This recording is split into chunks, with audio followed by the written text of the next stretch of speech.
So today I wanted to get into a really important topic, and it's something that I get a lot of messages about, whether it's through my Instagram or even comments on videos.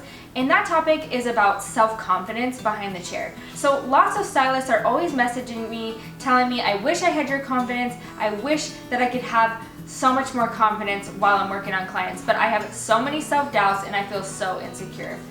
And this is really near and dear to my heart because, as you might have suspected, guess what? I am not always 100% confident. There are so many things that make me insecure, and there's things that made me insecure when I was first starting to do hair, and there's things that make me insecure now. And I could tell you right now a secret that maybe it'll shock you, maybe it won't, but even people who you look at that you think are just incredibly successful and they have so much confidence, I 100% guarantee you that they are struggling with self-confidence and self-doubt too. And the reason is not because they're not successful, and it's not because you're not successful. It's because you're constantly, when you're working on people's hair, you're constantly pushing yourself into zones that are not comfortable for you, into zones that are going to make you feel fearful about what you're doing because it's always unknown. Hair is not 100% predictable, so you're always kind of pushing yourself to do things that are unknown. So it is normal to not feel completely confident all the time. So when people tell me that they're struggling with self-confidence, I kind of try to ask them a few questions. And when I dig into this a little bit, I realize that there are three main reasons that stylists are lacking confidence.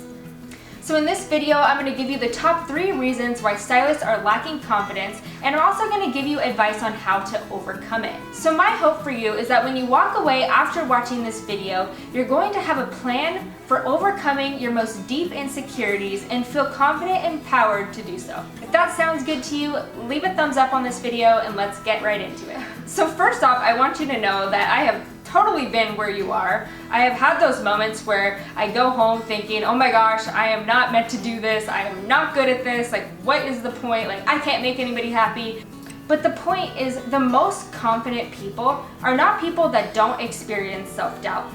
The people who are most confident are the ones that persist through self-doubt, even though it can be very intimidating and very debilitating. So let's get into the 3 reasons why I believe stylists are lacking self-confidence, and let me tell you some ideas to overcome them. So reason number 1, have you ever been in a consultation where you're listening to the client, you feel like you're asking all the right questions, you're trying to get as much information out of the client so that you could come up with a good plan to do their hair, but then towards the end of the consultation, you still feel like you don't really have any more clarity than what you came in with, but you're like, well, it's been 15 minutes and we gotta do something, so you just kind of do what you think is right and see how it goes. Well, sometimes the reason that this could happen is not because you didn't do a good consultation and not because you weren't asking the right questions. It could be that you just might not be a good fit for this client. So nothing is going to kill your confidence quicker than being matched with client after client after client who just simply wasn't a good fit for you. So this is my suggestion for finding clients that are going to be a good fit for you. One thing that I did in my salon was I had an application process for clients. And the reason that I did this is because I wanted to make sure that I was going to actually be able to help the people who were coming to me to help their problems. So I created this application to make sure that I can gather the right information and determine whether this is somebody that I was going to be able to help or not. Because really, if what they are looking for is not something that I think is possible or something that I'm capable of, I want to set myself up for success and only take the clients that I know that I can help and make extremely happy.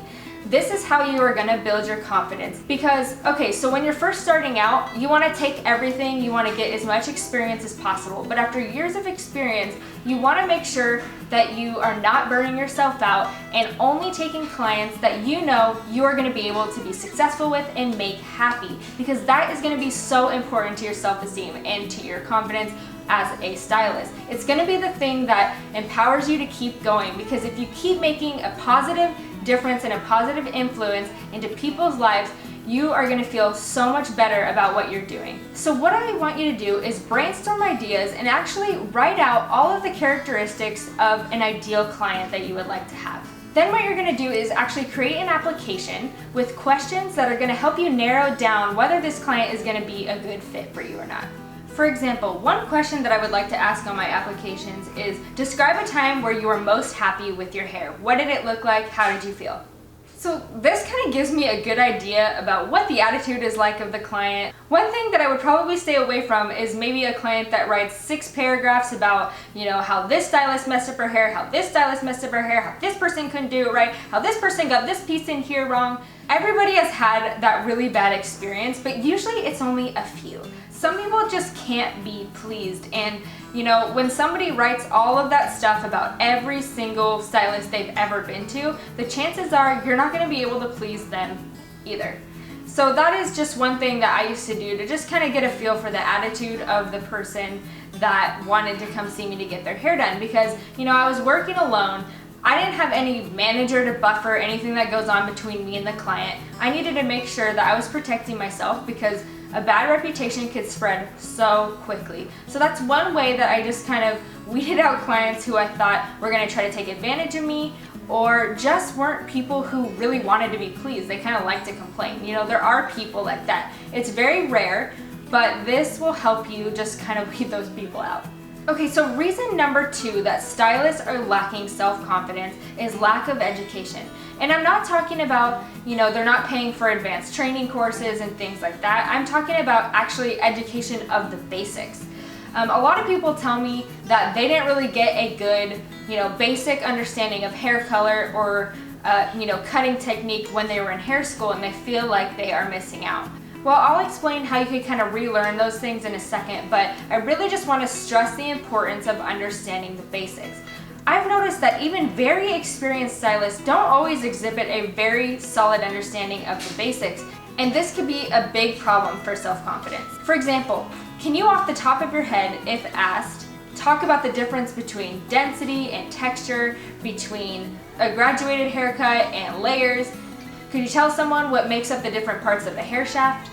You know that you have a solid understanding of the foundations of hair color and cutting when you're able to answer questions like these on the spot without having to think too hard about it. So when you have a really solid understanding of the basics like this, it's constantly on the front of your brain, and when certain phenomenon that happen in the salon come about, you don't feel so freaked out by it, because you can actually understand exactly what happened, and you're gonna know exactly how to fix it because of it. So even if you are a very experienced stylist and you feel like you're lacking confidence, I would definitely make sure to go back to the basics, make sure that you have a really solid understanding of it, and just go back and refresh your memory. You can click this video right here if you want a good study plan for going back to the basics. So the third biggest reason that stylists are lacking self-confidence is because of lack of experience. Or if you're an experienced stylist, it's the lack of the right type of experience. So if you're a brand new stylist, it's probably going to be a little bit discouraging once you realize that you need so much experience. Even if you have a great foundation of the basics, you're going to need so much experience to be able to overcome your self-doubt and self-confidence issues. And I totally understand. It can be so daunting to kind of look at your career ahead of you and realize how much work you have to do to kind of overcome your self-doubt. But the truth is, you really do need a lot of experience in order to be more confident in what you're doing. You need to be able to see all kinds of different scenarios, all kinds of weird curveballs that come at you. And you need that experience of overcoming those scenarios, overcoming those obstacles, and actually dealing with all these different types of situations that could come about. And once you get a ton of experience dealing with all these different types of scenarios, it's very unlikely that you're going to get something that you've never seen before and you're so nervous because you don't know what to do. But here's the thing.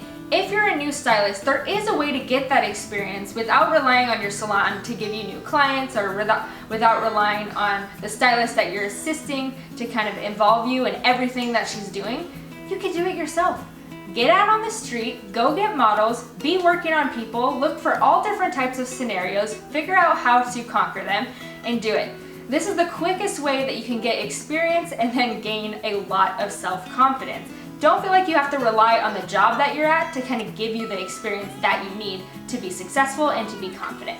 And go ahead and check out my model template in the description. It kind of gives you the right words to say if you're not really sure what to say to somebody. It can be very awkward trying to find models, so check out that link in the description if you'd like a template for it.